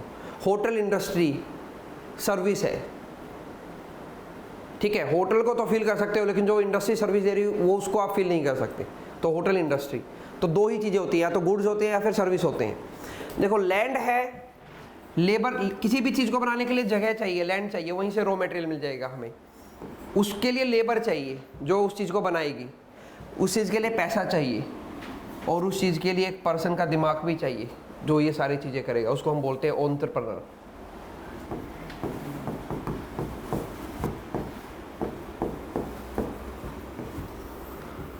जब तक ये चार चीज़ नहीं होंगी आप किसी भी चीज़ को प्रोड्यूस नहीं कर सकते। तो हम इनको बोलते हैं फैक्टर ऑफ प्रोडक्शन। कोई भी चीज़ प्रोड्यूस करनी है तो उस प्रोडक्शन का कोई आइडिया भी तो देगा ना कोई पर्सन, कि वो चीज़ कैसे प्रोड्यूस होगी। तो हमें एंटरप्रेन्योर भी चाहिए, कोई प्रोड्यूस करने वाला होगा ही नहीं तो ये चीज़ें इकट्ठा कौन करेगा, ठीक है। तो हम इन चार को क्या बोलते हैं, फैक्टर्स ऑफ प्रोडक्शन। अब जो ये सोशलिज्म, कम्युनिज्म और कैपिटलिज्म है, ये फैक्टर ऑफ प्रोडक्शंस के बेस पे होता है। इन फैक्टर ऑफ प्रोडक्शन की ओनरशिप किसके पास है सोसाइटी में। अगर ये फैक्टर ऑफ प्रोडक्शन की ओनरशिप गवर्नमेंट के पास है, ठीक है, तो वो सोशलिस्ट सिस्टम है या सोशलिज्म उसको बोलेंगे। ये फैक्टर ऑफ प्रोडक्शन की ओनर अगर प्राइवेट लोगों के पास है, गवर्नमेंट के पास नहीं है, तो उसको कैपिटलिस्ट सिस्टम बोलते हैं या कैपिटलिज्म बोलते हैं। ये फैक्टर ऑफ प्रोडक्शन की ओनर कम्युनिटी के पास है, किसी गवर्नमेंट के पास नहीं है, तो वो कम्युनिज्म। तो ये जो तीन सिस्टम हैं, हम बोलते हैं कि America is a capitalist country. तो आपको किसी को समझाना हो कि अमेरिका कैपिटलिस्ट कंट्री क्यों है, क्योंकि वहाँ पे फैक्टर ऑफ प्रोडक्शन की ओनरशिप गवर्नमेंट के पास नहीं है, प्राइवेट लोगों के पास है, ठीक है। इंडिया में वो फैक्टर ऑफ प्रोडक्शन गवर्नमेंट के पास है। अब आपका नेक्स्ट क्वेश्चन ये आएगा कि गवर्नमेंट के पास कैसी है फैक्टर ऑफ प्रोडक्शन, ठीक है। फैक्टर ऑफ प्रोडक्शन गवर्नमेंट के पास कैसे है, तो जो भी आप इंडिया में प्रोड्यूस करना चाह रहे हो, वो चीज़ कितना प्रोड्यूस करोगे, क्या प्रोड्यूस करोगे, कितने प्राइस पे सेल करोगे, ये सारा कंट्रोल इंडियन गवर्नमेंट के पास है। आप अपनी मर्जी से इंडिया में कुछ भी ग्रो नहीं कर सकते, कुछ भी स्टार्ट नहीं कर सकते, आपको लाइसेंस चाहिए गवर्नमेंट से। कल को आपको कोई फैक्ट्री लगानी है तो आपको लाइसेंस चाहिए गवर्नमेंट से, ठीक है। So what to produce, how much of it to be produce, at what price it would be sell, ये सारा कंट्रोल गवर्नमेंट के पास है। तो वो सोशलिस्ट सिस्टम है। समझ में आ गया। यही सारा सिस्टम अगर गवर्नमेंट के पास नहीं है, that what to produce, how much of it to be produce and at what price it would be sell, तो वो कैपिटलिस्ट सिस्टम है। यहाँ आप एक पानी की बोतल को सेल करोगे तो MRP लिखा होता है। MRP का मतलब मैक्सिमम रिटेल प्राइस। अमेरिका में जाओगे तो ऐसा कोई सिस्टम नहीं है। वहां पे आप डिमांड और सप्लाई के अकॉर्डिंग सेल कर सकते हो। एक दुकान पे उसी बोतल का प्राइस अलग मिलेगा, दूसरी पे अलग मिलेगा, सेम ब्रांड। क्योंकि गवर्नमेंट कंट्रोल करती ही नहीं है उस चीज़ को कि कितने पे सेल करना है, इसलिए उसको बोलते हैं कैपिटलिस्ट सिस्टम। पैसा वहाँ तो एक्सपेंसिव में देते हैं। हाँ, तो डिमांड एंड सप्लाई है, अगर उस चीज़ की डिमांड ज़्यादा है, सप्लाई भी ज़्यादा है, तो वो सस्ती बिकेगी। चीज़ एक है, खरीदने वाले 5 हैं, महंगी बिकेगी। चीज़ 10 हैं, खरीदने वाले 5 हैं, सस्ती बिकेगी। तो उसको बोलते हैं डिमांड और सप्लाई। क्या बोलेंगे? डिमांड और सप्लाई। अगर डिमांड ज़्यादा है, सप्लाई कम है, तो वो चीज़ महंगी बिकेगी, कॉस्टली होगी। और डिमांड कम है, सप्लाई ज़्यादा है, तो वो चीज़ सस्ती बिकेगी। और दोनों चीज़ इक्वल हैं, डिमांड भी उतनी है, सप्लाई भी उतनी है, तो उसका एक मीडियम प्राइस रहेगा। ठीक है, एक पेन है, खरीदने वाले 10 हैं, तो वो भी ऐसा है कि 10%, पहला कहेगा मैं 2 में खरीदूंगा, दूसरा कहेगा मैं 4 में खरीदूंगा, तीसरा कहेगा मैं 8 में खरीदूंगा। क्योंकि पेन, ये मानो कि पेन उनकी रिक्वायरमेंट, उनको चाहिए। पेन को आप समझो खाना है, खाना एक ही पर्सन का है, खाने वाले 10 हैं, 10 को खाना चाहिए। तो डिमांड कितनी है? 10, सप्लाई कितनी है? 1। ठीक है, तो वो खाना महंगा बिकेगा। खाने की प्लेट 10 है, खाने वाला 1 है, 10% सेल कर रहे हैं। ठीक है, तो भी ऐसा सब सोचेंगे कि 1% को बेचना है, लेने वाला एक ही है, तो कोशिश करेंगे कि सस्ते से सस्ता दे। तो वो डिमांड एंड सप्लाई का खेल होता है, उसको बोलते हैं मार्केट कंट्रोल करती है प्राइस को। क्या कंट्रोल करती है? मार्केट। तो जब आगे से ये वर्ड सुनो कि market is controlling the price, तो मतलब इसका मतलब है कि डिमांड और सप्लाई देखी जाएगी। क्या देखा जाएगा? Demand and supply. और ये चीज़ कहाँ देखी जाएगी? कहाँ देखी जाएगी? बोलो कहाँ? जहाँ पे गवर्नमेंट कंट्रोल नहीं कर रही है एमआरपी को। ठीक है, और ऐसे सिस्टम को क्या बोलते हैं? कैपिटलिस्ट सिस्टम बोलते हैं। तो जो हम सुनते हैं कि अमेरिका एक कैपिटलिस्ट कंट्री है, कैपिटलिस्ट कंट्री है, तो कैपिटलिस्ट कंट्री वो है जहाँ पे जो कुछ भी प्रोड्यूस होना है, कितना प्रोड्यूस होना है, किस प्राइस पे सेल होगा, ये सारा कंट्रोल गवर्नमेंट के पास नहीं है, वो कैपिटलिस्ट कंट्री है। और जहाँ ये सारा कंट्रोल गवर्नमेंट के पास है, वो सोशलिस्ट कंट्री है। ठीक है, और ये चीज़ अगर कम्युनिटी ओन करती हो, एक कम्युनिटी के पास ये कंट्रोल हो, तो वो कम्युनिज्म है। ठीक है, इसीलिए ये कम्युनिज्म की फिलोसफी कहने को है, एक्चुअल में एग्जिस्ट नहीं करती कहीं भी। हम बोलते हैं चाइना एक कम्युनिस्ट कंट्री है, ठीक है, लेकिन एक्चुअल में नहीं है, क्योंकि ऐसा पॉसिबल ही नहीं है कि कम्युनिटी डिसाइड करे। अब चाइना में 140 करोड़ लोग हैं, वो कैसे डिसाइड करेंगे कि कोई चीज़ कितने की बिकेगी? तो उनको कौन चाहिए? गवर्नमेंट चाहिए उनको। और जब चीज़ गवर्नमेंट के पास आ गई तो वो सोशलिस्ट सिस्टम हो गया, वो कम्युनिस्ट नहीं रहा। ठीक है, समझ में आ गया तीनों सिस्टम? सो लिखो, पहले तो फैक्टर ऑफ प्रोडक्शन, ठीक है, फिर लिखो इन तीनों डेफिनेशन। सोशलिज्म लिखा था आप लोगों ने, तो सोशलिज्म की एक डेफिनेशन तो क्या लिखी हमने? It is ideology where government will work for the welfare of the people. ठीक है, उसी के साथ लिख लो in socialism factor of production will be own by both public and private. Factor of production will be owned by both public and private. लिख लिया? Private. अब पहले समझो इसको, देखो ऊपर देख के समझो लिखा क्या आप लोगों ने। मैंने लिखवाया कि फैक्टर ऑफ प्रोडक्शन दोनों द्वारा ओन होंगे, क्योंकि इंडिया में प्राइवेट प्रॉपर्टी है। मान लिया आपके पास एक ज़मीन है, उसका मतलब ये तो नहीं है कि आप वहाँ पे कोई भी फैक्ट्री लगा लो बिना गवर्नमेंट के पूछें, ऐसा है? नहीं है। तो इसका मतलब कि गवर्नमेंट, आपकी प्रॉपर्टी है लेकिन उस पर भी गवर्नमेंट का कंट्रोल है कि आप क्या बनाओगे वहाँ पे। ठीक है, ऐसे तो ऐसा नहीं है कि आपके पास एक ज़मीन है और आप कहोगे कल को मैं वहाँ पे ओपीएम ग्रो करूँगा, तो उसके लिए आपको कुछ लाइसेंस चाहिए, या मैं वहाँ पे कार फैक्ट्री लगाऊँगा, लाइसेंस चाहिए। ऐसे अपनी मर्जी से कुछ नहीं कर सकते।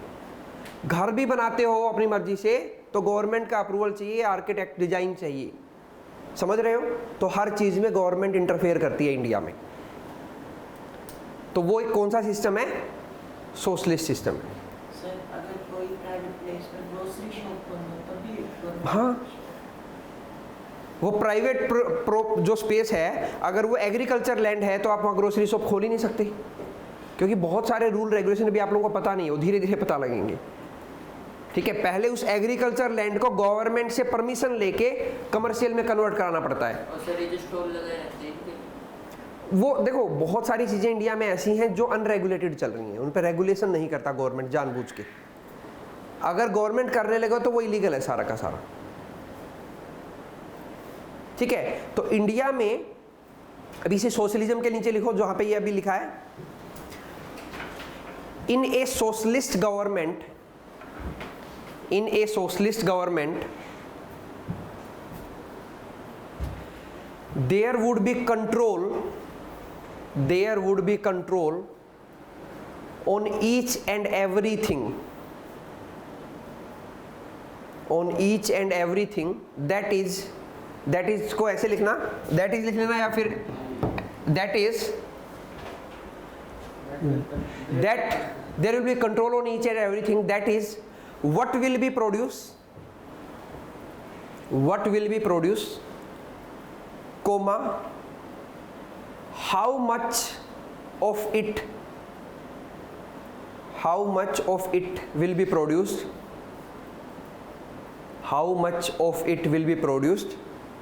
and at what price it would be sold,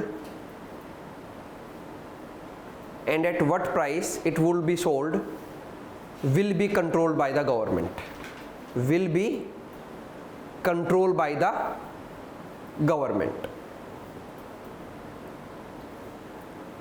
तो ये हो गया सोशलिस्ट सिस्टम या सोशलिज्म।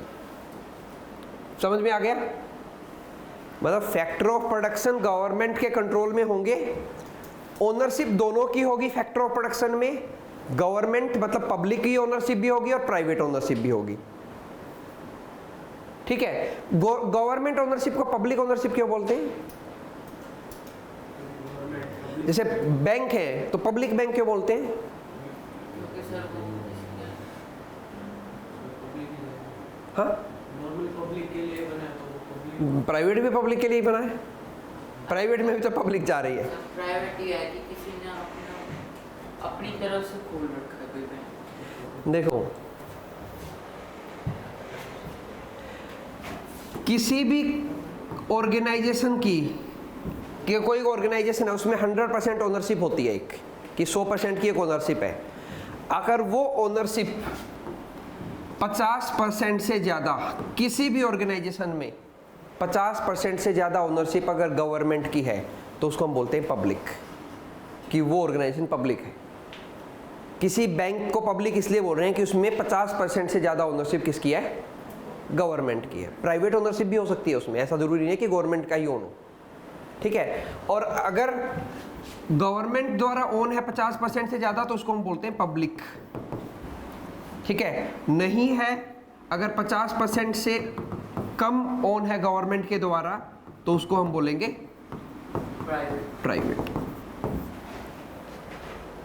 ठीक है, तो ये कंसेप्ट होता है पब्लिक का और प्राइवेट का। जब किसी को पब्लिक बोल रहे हो, किसी कंपनी को भी पब्लिक बोल रहे हो, तो आप समझ जाओ, जब कोई बोल रहा है कि एक पब्लिक कंपनी है तो आप समझ जाओ कि इसकी 50% से ज़्यादा ओनरशिप किसके पास है?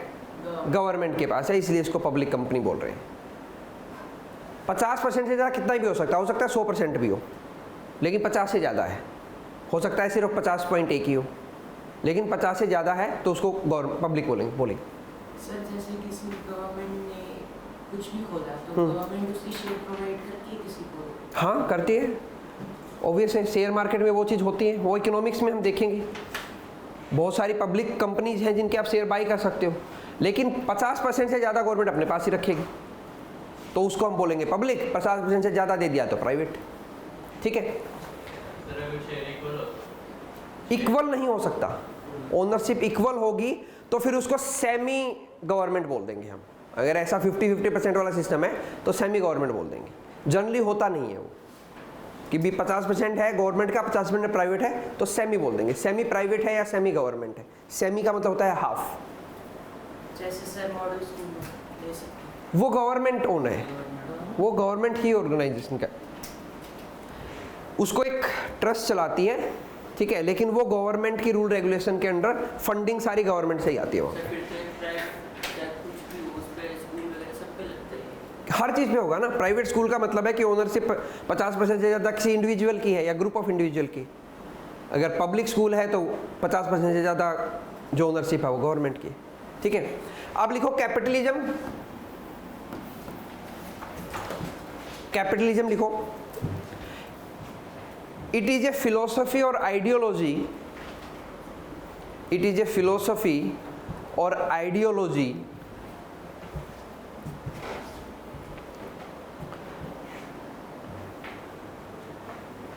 where the factor of production,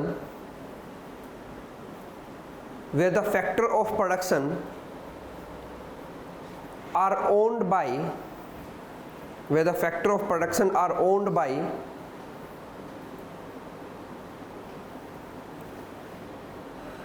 an individual or group of individual, an individual or group of individual, तो उसको हम बोल देंगे वो क्या है, कैपिटलिज्म। फिर फर्दर आगे लिखो, इसमें वही चीज़ लिखनी है आपको, खुद ही लिखो।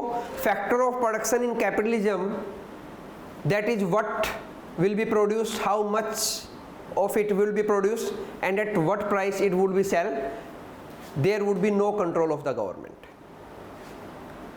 or there would be a limited control, जो बहुत कम कंट्रोल होगा।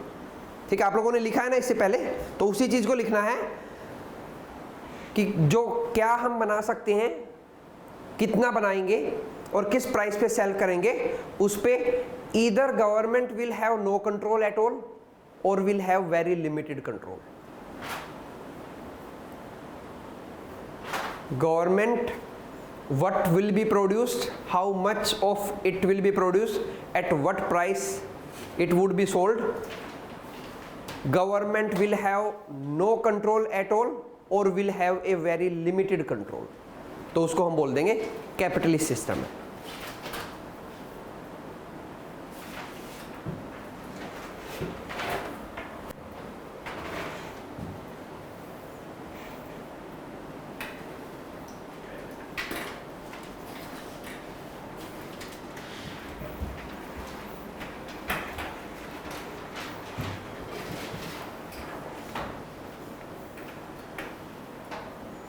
डन। नेक्स्ट लिखो कम्युनिज्म। कम्युनिज्म में लिखो, कम्युनिज्म के सामने it is an ideology, it is an ideology which says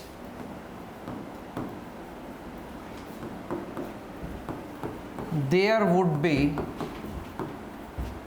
no private property.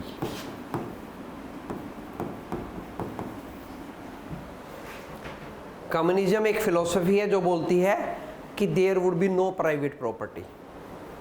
ठीक है, एवरी रिसोर्स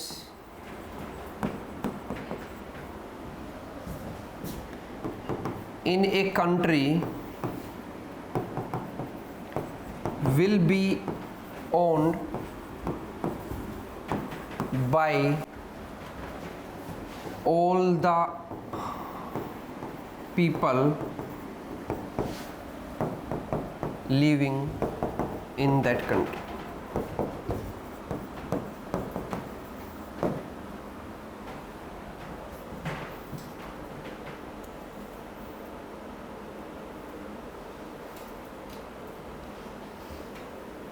ठीक है, इसे आगे लिखेंगे,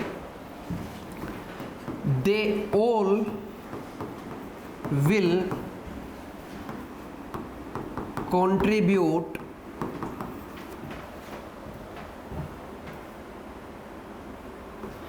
as per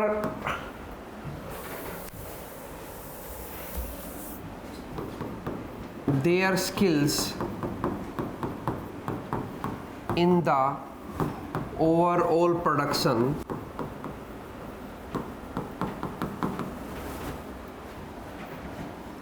and will take out as per their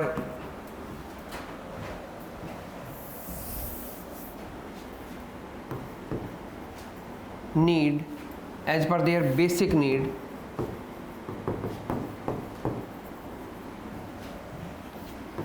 from the final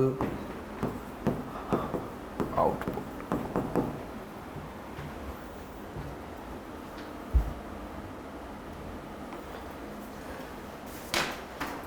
पढ़ो इसको, क्या लिखा ये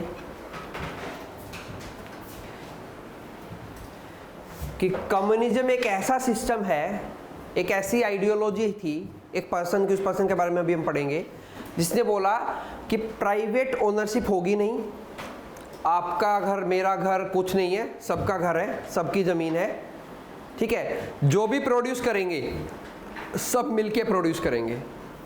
आपको आपके अंदर एक स्किल है, आप वो यूज़ करोगे, मेरे अंदर जो स्किल होगी मैं वो यूज़ करूँगा, सब मिलके प्रोड्यूस करेंगे, और जो भी प्रोड्यूस होगा, जितनी आपकी बेसिक रिक्वायरमेंट आप लेना, मेरी बेसिक रिक्वायरमेंट है मैं ले लूँगा, ठीक है। तो ऐसा सिस्टम एक यूटोपियन सिस्टम है, मतलब ख्याली पुलाव जिसको बोलते हैं।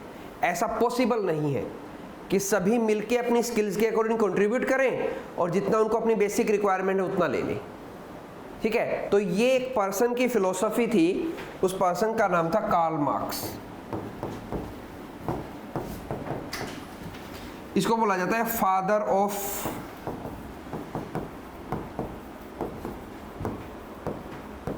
कम्युनिज्म। कार्ल मार्क्स, इस पर्सन ने एक बुक लिखी थी, उस बुक का नाम था दास कैपिटल। इसकी बुक का नाम था दास, ये कई बार एग्जाम में पूछी जा चुकी है, कैपिटल, कैपिटल विद के, इसकी बुक है दास कैपिटल।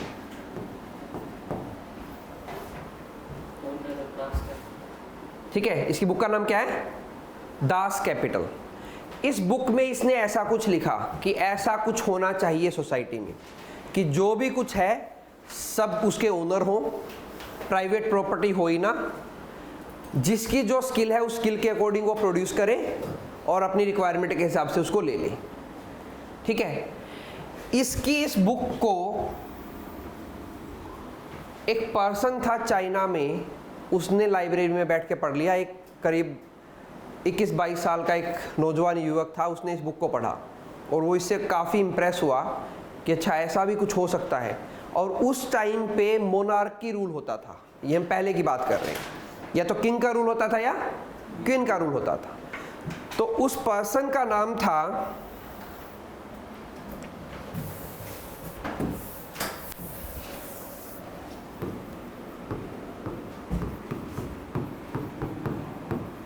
माओ सेतुंग। इस पर्सन ने इस बुक को पढ़ा और उसे बड़ा अच्छा लगा ये आइडिया कि ठीक है, ये क्या किंग, राजा है, रानी है, उनकी प्रॉपर्टीज है, ठीक है, तो सब चीज़ सबकी होनी चाहिए, ठीक है। और इसने इस बुक को पढ़ा, दास कैपिटल को, और इस आइडिया से बड़ा प्रभावित हुआ वो। तो उसने क्या किया, उसने चाइना में पूरा मूवमेंट स्टार्ट कर दिया, इसको लेके लोगों को बताना स्टार्ट कर दिया कि ऐसा ऐसा कुछ हो सकता है। एक पर्सन है यूरोप के फिलोसोफर, ठीक है, जर्मनी से था कार्ल मार्क्स, ठीक है, कि उसने ऐसा ऐसा लिखा है, ऐसा ऐसा हो सकता है, तो हम सब मिलके रिवॉल्यूशन करेंगे, ठीक है। उन्होंने रिवॉल्यूशन किया, जनता को अपने साथ लिया और जो किंग और क्वीन थे या जो रॉयल फैमिली थे उसको मार दिया और चाइना में कम्युनिज्म एस्टैब्लिश कर दिया। क्या एस्टैब्लिश कर दिया? कम्युनिज्म चाइना में। तो जिस पर्सन ने चाइना में कम्युनिज्म एस्टैब्लिश किया था वो माओ सेतुंग था। He was the first president of China.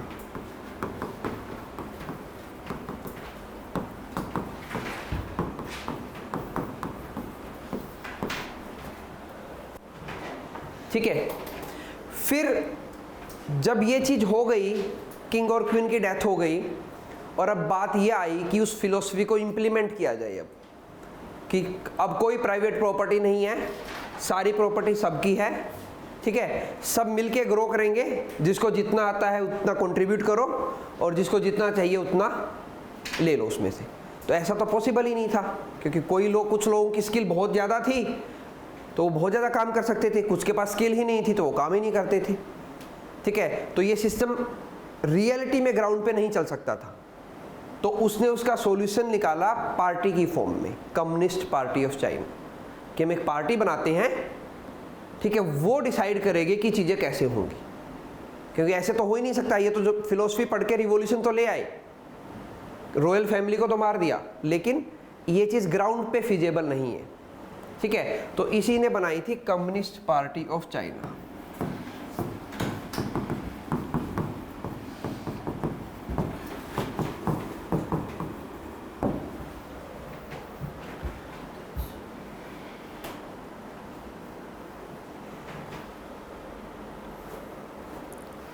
ठीक है, अब ये इंडिया से भी रिलेटेड है।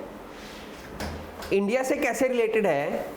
आप लोगों ने माओवादी सुने हैं? माओवादी वर्ड सुना है? माओविस्ट। इंडिया में एक प्रॉब्लम है माओविस्ट, एक प्रॉब्लम है नक्सलिज्म, सुना है? इंडिया में एक प्रॉब्लम है नक्सलिज्म और माओइज्म, माओवाद एक प्रॉब्लम है। बहुत बार न्यूज़पेपर क्योंकि आप लोग पढ़ते नहीं हो तो आपको देखने को मिलेगा कि छत्तीसगढ़ में माओवादियों ने इतने सैनिकों को मार दिया या बम ब्लास्ट कर दिया, ठीक है। तो वो जो माओवादी हैं, माओविस्ट जो हैं इंडिया में, इंडिया का एक सर्टेन सेक्शन ऑफ सोसाइटी, या आप लोगों ने कम्युनिस्ट पार्टी ऑफ इंडिया सुना हो, CPI, इंडिया में एक party communist party of India, communist party of India CPI, वो इस माओ की फिलोसफी को फॉलो करती है। वो कहती है कि इंडिया में भी ऐसा ही होना चाहिए, कोई गवर्नमेंट नहीं होनी चाहिए, कोई कॉन्स्टिट्यूशन नाम की चीज़ नहीं होनी चाहिए, कोई प्राइवेट प्रॉपर्टी नहीं होनी चाहिए, जो है वो सबका हो, सब अपनी स्किल के अकॉर्डिंग कंट्रीब्यूट करेंगे और अपनी नीड के अकॉर्डिंग ले लेंगे। उसी सोच को कंटिन्यू करने के लिए पार्टी बनाई गई थी कम्युनिस्ट पार्टी ऑफ इंडिया। फिर वो चीज़ फिजिबल है नहीं तो इन लोगों ने अपने आप को मॉडिफाई कर लिया। तो हम जब बाद में पढ़ेंगे पॉलिटिकल पार्टीज इन इंडिया तो हम कम्युनिस्ट पार्टी ऑफ इंडिया पढ़ेंगे, तो वो कम्युनिस्ट पार्टी ऑफ इंडिया ये यहाँ से आई है, ठीक है। और वहीं पे हम एक प्रॉब्लम पढ़ेंगे नक्सलाइट और माओइस्ट प्रॉब्लम इन इंडिया। मतलब ये वो लोग हैं जो जंगलों में रहते हैं, ना ये इंडियन गवर्नमेंट को मानते हैं, ना ये इंडियन कॉन्स्टिट्यूशन को मानते हैं, ये मानते हैं माओ को, इसलिए ये अपने आप को माओवादी बोलते हैं, माओइस्ट बोलते हैं, कि जैसा चाइना में हुआ हमें वैसा ही इंडिया में करना है। तो ये इंडिया की इंटरनल सिक्योरिटी के लिए एक बहुत बड़ा थ्रेट है। इनको हम पढ़ेंगे, ठीक है। उनको नक्सलाइट भी बोलते हैं, नक्सलवादी, ठीक है। कई बार मूवीज भी बनी है इन पे, वेब सीरीज भी बनी है, नक्सल प्रॉब्लम इन इंडिया, ठीक है। वो नक्सल प्रॉब्लम जो है वो यही है कि वो लोग माओइस्ट हैं, माओ की फिलोसफी को मानते हैं और इंडिया में सोशलिज्म को कन्वर्ट करना चाहते हैं कम्युनिज्म में। वो पुराने स्टाइल से, हाँ, वो उसमें रहते हैं, मतलब जो जंगल है उनके अंदर रहते हैं, ओल्ड ट्रेडिशंस को फॉलो करते हैं, मॉडर्नाइजेशन के लिए मना करते हैं, ठीक है। तो वो यहीं से आए, ठीक है। सो ये एक पर्सन ने एक बुक लिखी थी, एक फिलोसफी थी उसकी थिंकिंग थी कि ऐसा कुछ होना चाहिए, और उसके बेस पे वर्ल्ड में इतना बड़ा रिवॉल्यूशन हो गया। ऐसा ही रिवॉल्यूशन चाइना में हुआ, ऐसा ही रिवॉल्यूशन रसिया में हुआ। रसिया भी अपने आप को कम्युनिस्ट कंट्री बोलता है कि हम भी कम्युनिस्ट कंट्री हैं। चाइना भी अपने आप को कम्युनिस्ट कंट्री बोलता है। तो वो कम्युनिस्ट कंट्री क्यों बोलते हैं? वो इसलिए बोलते हैं क्योंकि वो कम्युनिज्म की फिलोसफी में बिलीव रखते हैं, और कम्युनिज्म की फिलोसफी बोलती है there should be no private property. लेकिन सोशलिज्म बोलता है प्राइवेट और पब्लिक दोनों साथ रह सकते हैं, और कैपिटलिज्म बोलता है कि सिर्फ प्राइवेट होगा, ठीक है। तो इसको कंक्लूड करते हैं, communism says no private property या नो प्राइवेट ओनरशिप, कैपिटलिस्ट से टोटल प्राइवेट ओनरशिप होगी, गवर्नमेंट किसी चीज़ को इंट्रोड्यूस नहीं करेगा, कोई पब्लिक बैंक नहीं होगा, कोई पब्लिक स्कूल नहीं होगा, सब प्राइवेट होगा। Limited private ownership. सोशलिज्म कहता है कि दोनों चीज़ें हो सकती हैं, पब्लिक भी होगा प्राइवेट भी होगा। तो हमारे इंडिया में सोशलिज्म है। मतलब जब इंडिया इंडिपेंडेंस हुआ, आज़ाद हुआ, उसके पास दो ऑप्शन थे, या तो वो यूएसए की तरह कैपिटलिस्ट कंट्री बन सकता था, या वो चाइना और रशिया की तरह कम्युनिस्ट कंट्री बन सकता था। लेकिन हमने बीच का रास्ता चुना कि हम दोनों को लेके चलेंगे, थोड़ा सा कैपिटलिज्म भी लेंगे और थोड़ा सा कम्युनिज्म भी लेंगे। तो socialism is the mixture of communism and capitalism, ऐसे भी बोल सकते हो। ठीक है। सेंट्रल गवर्नमेंट होगी कम्युनिज्म में। सेंट्रल गवर्नमेंट का मतलब वही जो मैंने बताया कि जब बाद में चीजें कंट्रोल नहीं होती, उसने कहा कि हम एक पार्टी बनाएंगे, कम्युनिस्ट पार्टी, और वो कंट्रोल करेगी चीजों को, वो बताएगी कि कौन क्या काम करेगा और कितना काम करेगा। सर कम्युनिज्म यूनाइटेड किंगडम में भी है? नहीं, कैपिटलिस्ट हैं वो सारे, या फिर सोशलिस्ट हैं। कई ऐसे भी हैं जो, देखो सोशलिज्म और कैपिटलिज्म क्या है कि देखो सोशलिज्म मिडवे है, ये कम्युनिज्म है, ये कैपिटलिज्म है,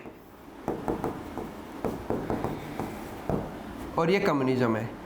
अगर प्राइवेट ओनरशिप ज़्यादा है, मतलब 100% प्राइवेट ओनरशिप है, तो हम कैपिटलिज्म की तरफ आ जाएंगे। अगर 80% प्राइवेट ओनरशिप है तो हम सोशलिज्म और कैपिटलिज्म के यहाँ से रहेंगे बीच में, कि हम कैपिटलिस्ट ज़्यादा हैं, सोशलिस्ट कम है, तो उसके अकॉर्डिंग डिफाइन करेंगे हम। तो जो वेस्टर्न कंट्रीज़ हैं जिनकी आप बात कर रहे हो, यूरोपियन कंट्रीज, वो कंट्रीज जो है कैपिटलिस्ट ज़्यादा है, सोशलिस्ट कम है।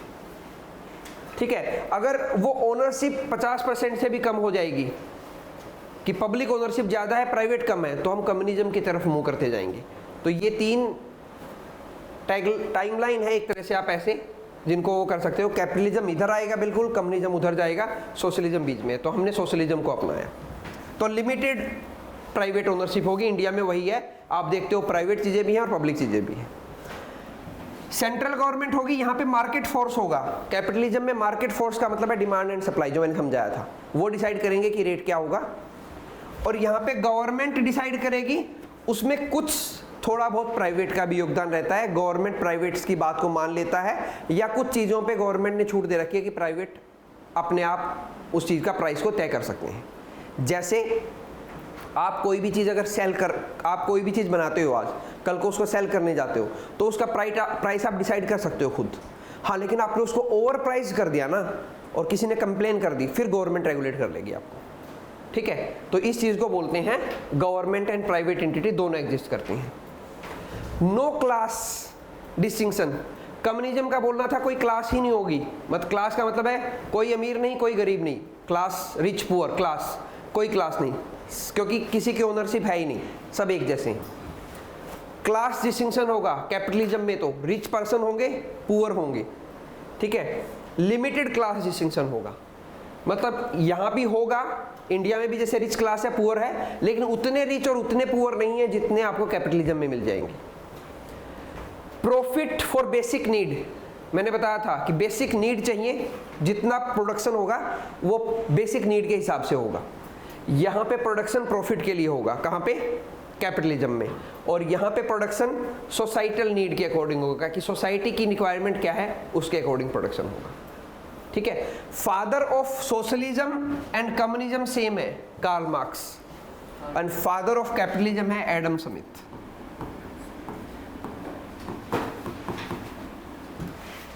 सोशलिज्म एंड कम्युनिज्म ये दोनों फिलोसफी मानी जाती हैं कि कार्ल मार्क्स ने ही दी थी, और जो कैपिटलिज्म की फिलोसफी है वो एडम स्मिथ की थी। तो फादर ऑफ कैपिटलिज्म पूछ लिया जाए तो Adam Smith, father of socialism या कम्युनिज्म पूछ लिया जाए तो वो कार्ल मार्क्स।